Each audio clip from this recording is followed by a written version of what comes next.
Welcome to Healthy at Home, where we equip families to be resilient and live well. Hi, my name is Joyce Mayberry, and I am the Vice President for Family Formation at Georgia Center for Opportunity. Hello, everyone. My name is Catherine Green, and I'm the Program Manager of Family at Georgia Center for Opportunity.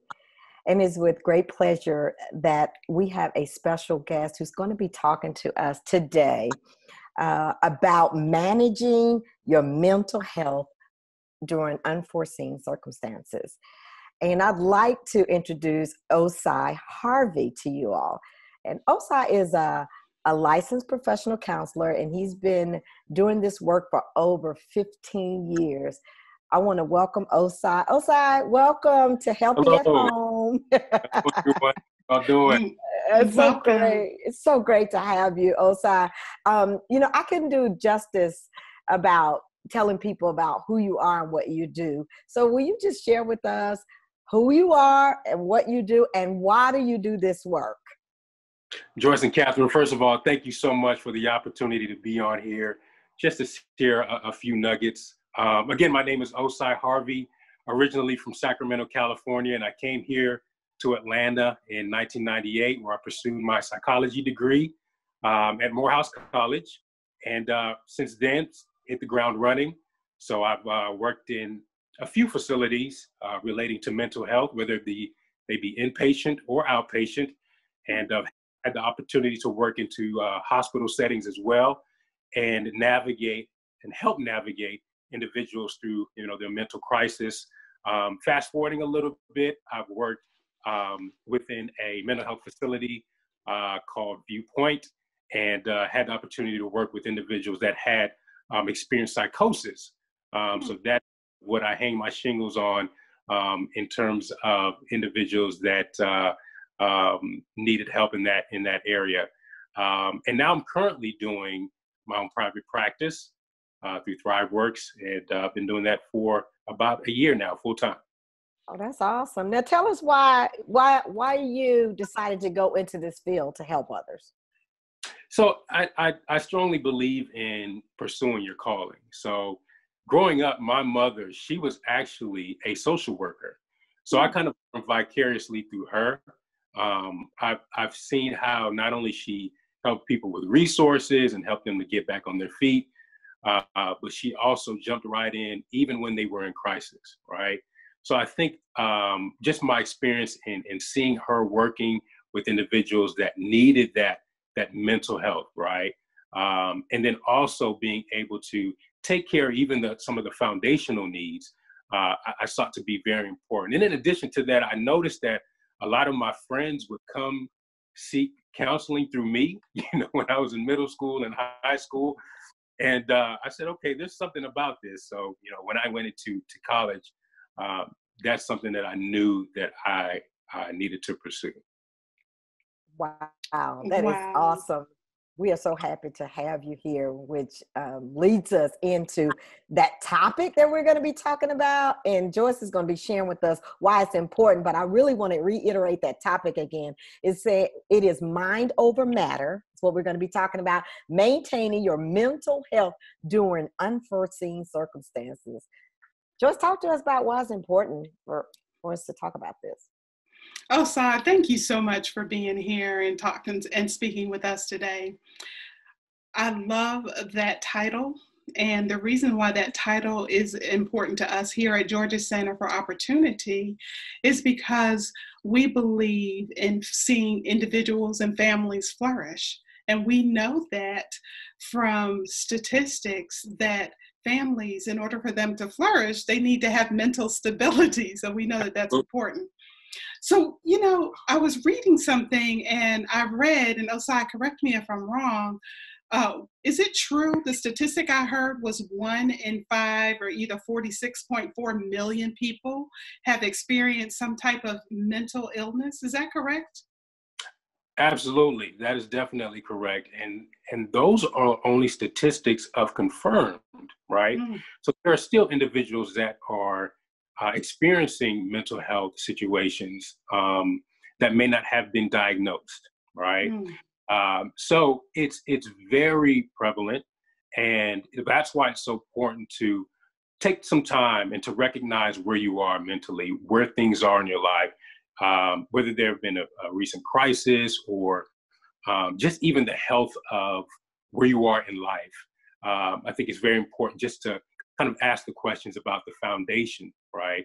And if there's anything that you feel like maybe a little off, that you create that space to maybe talk to someone, or maybe do just like an initial intake, just to get an idea, hey, is this something that I need to pursue, so that I can make sure that I have a healthy mental status, or am I okay? But I think it's very important that in times, especially in times like this with, COVID-19, that we just do a self-check, and we make sure that we ask ourselves those questions to ensure that we can move forward in a healthy manner. What are some ways that you could do a self-check? Mm-hmm. Very good question. So I talk about the 5 W's and the H, right? I know sometimes when we feel anxious or things begin to come about that we really have not experienced before, just we take a moment, maybe with pen and pad, and we just ask ourselves those questions, right? Where am I in life right now? Who's that influence around me that I know that can support me in these times? What is it that's really bothering me? Why am I in this space of anxiety? Or why do I feel down?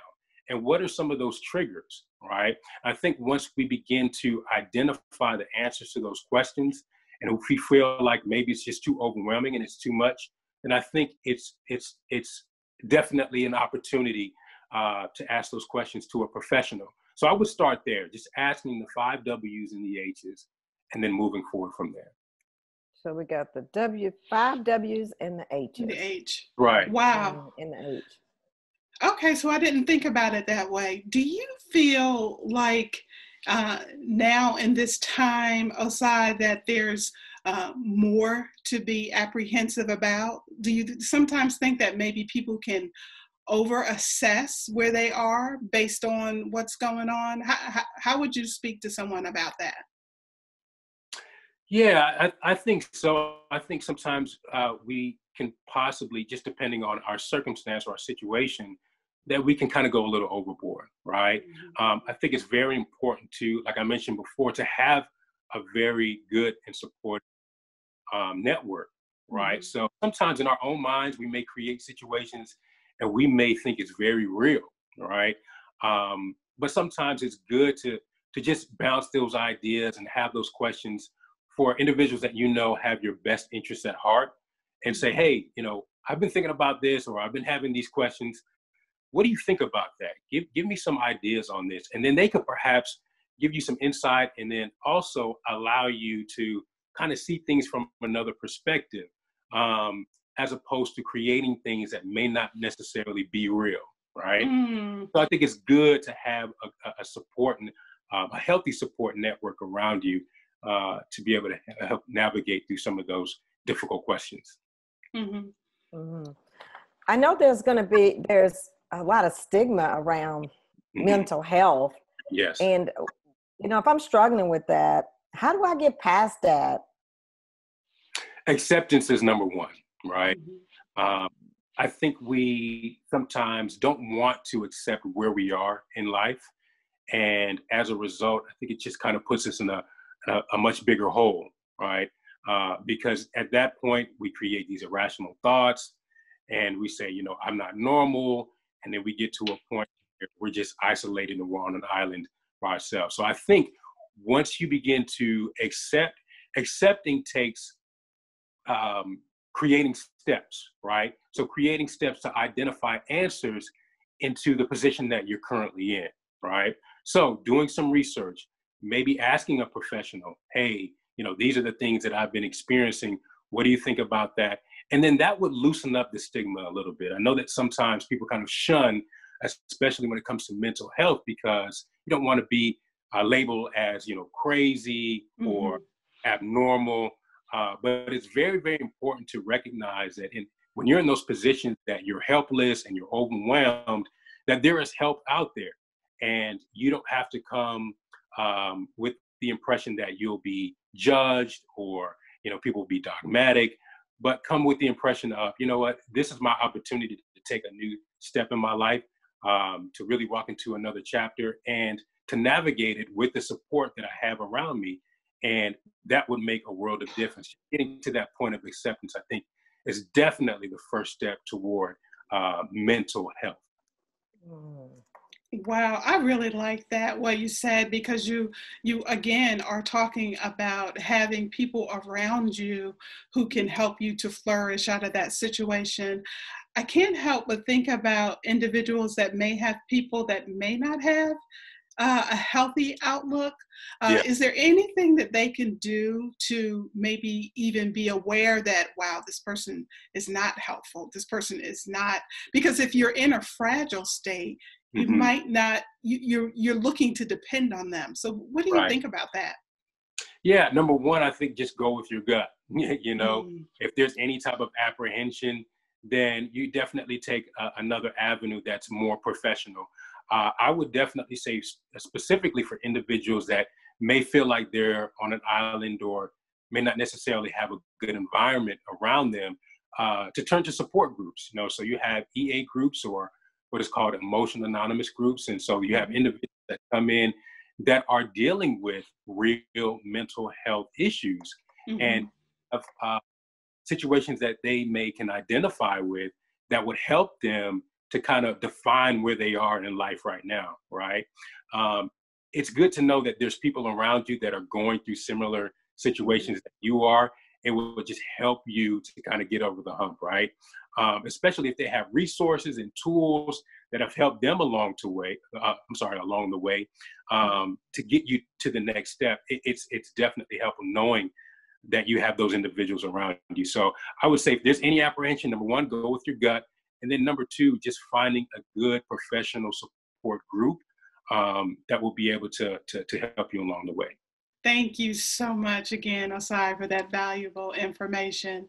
If you have comments or want to know more even about Osai, we invite you to enter your comments below.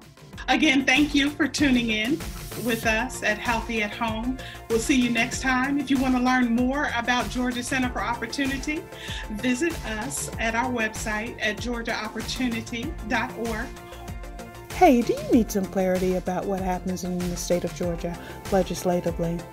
Well, do what we do at Georgia Center for Opportunity and leave it to Buzz. Buzz Brockaway is our VP for Public Policy here at Georgia Center for Opportunity, and we invite you to tune in to listen to his weekly legislative update.